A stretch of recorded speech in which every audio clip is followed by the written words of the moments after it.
Hello les cancers, j'espère que vous allez bien. Aujourd'hui on se retrouve pour votre guidance de la semaine du 18 au 24 mars 2024. Bien entendu, ça reste une guidance générale, donc s'il vous plaît, ne prenez que ce qui résonne en vous, que ce qui vous parle, c'est très important.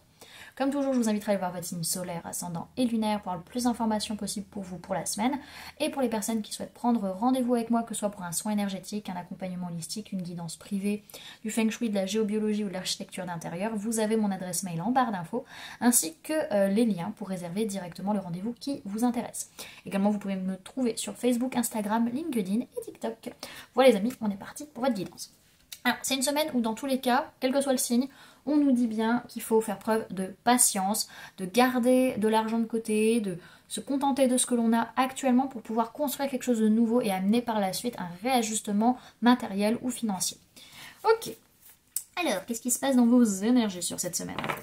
Alors, on parle de personnes du signe du Gémeaux, hein, clairement, on peut parler d'un lien d'âme, aussi un choix de cœur à faire. En tout cas, il y a une notion où là, c'est une période où vous êtes pas mal tenté de faire un choix du cœur ou tenté par un lien d'âme qui revient dans vos énergies.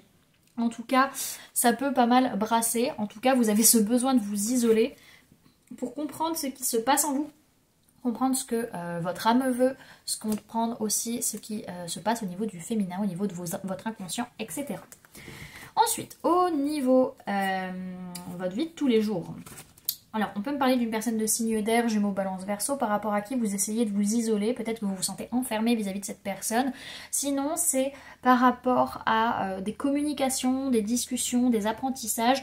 Vous avez ce besoin un peu de vous isoler, de vous enfermer pour comprendre ce qui se passe, pour prendre le temps de souffler un peu. Dans tous les cas, il est question soit d'aimer l'argent, hein, vraiment, d'amour financier, on va dire, soit pour certains de l'aspect sentimental et de l'aspect financier qui va jouer. Alors, au niveau professionnel, on peut parler de personnes de signe du Scorpion avec qui vous n'êtes pas du tout proche, hein, clairement, au niveau du boulot. Pour d'autres, c'est qu'il y a un changement, il y a une transformation qui a lieu avec des personnes qui vous entourent, mais ce n'est pas votre famille ou vos proches au niveau de votre boulot. Dans tous les cas, votre chakra du cœur vous invite, vous demande de lâcher prise par rapport à votre travail sur la semaine. Au niveau sentimental, on peut parler d'un homme d'une polarité masculine, que ce soit vous la personne en face, on peut parler du père, que ce soit vous en tant que père, par rapport au père de vos enfants, par rapport à votre père. En tout cas, il y a de la joie, il y a de l'optimisme, on est vraiment rayonnant par rapport à une sécurisation sentimentale et aussi peut-être par rapport à l'image du père, encore une fois, quel qu'il soit.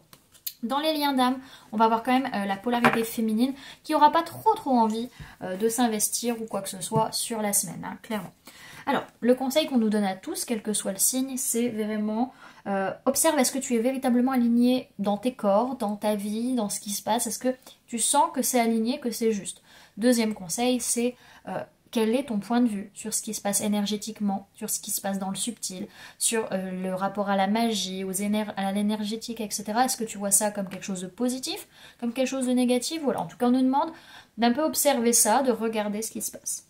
Le conseil que vous avez, les cancers, c'est l'abondance pour la semaine. Donc, on va aller lire ça de ce pas.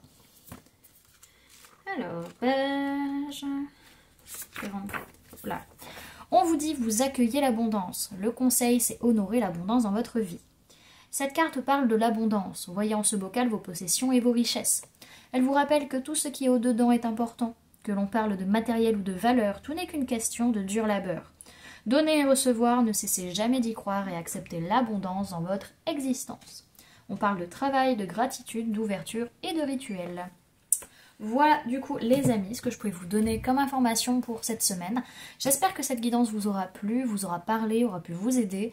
N'hésitez pas à me dire en commentaire comment ça résonne en vous par rapport à ce que vous vivez, cette guidance. N'hésitez pas à laisser un j'aime si la vidéo vous a plu, à partager si vous le souhaitez, à vous abonner si ce n'est pas déjà fait en activant la petite cloche qui se trouve juste à côté pour ne louper aucune sortie de vidéo. Vous pouvez, si vous souhaitez, donner un petit coup de pouce au référencement, marquer en commentaire « Je vis dans l'abondance ».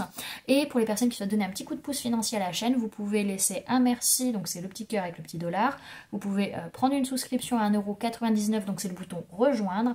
Et vous pouvez également, faire un don via le lien PayPal que vous avez en barre d'informations. Bien entendu les amis, c'est vous qui choisissez comment vous soutenez la chaîne et que vous soutenez mon travail. En tout cas, moi je vous remercie d'avoir cliqué sur cette vidéo, d'avoir pris ce temps avec moi, d'être arrivé jusqu'à la fin de la vidéo.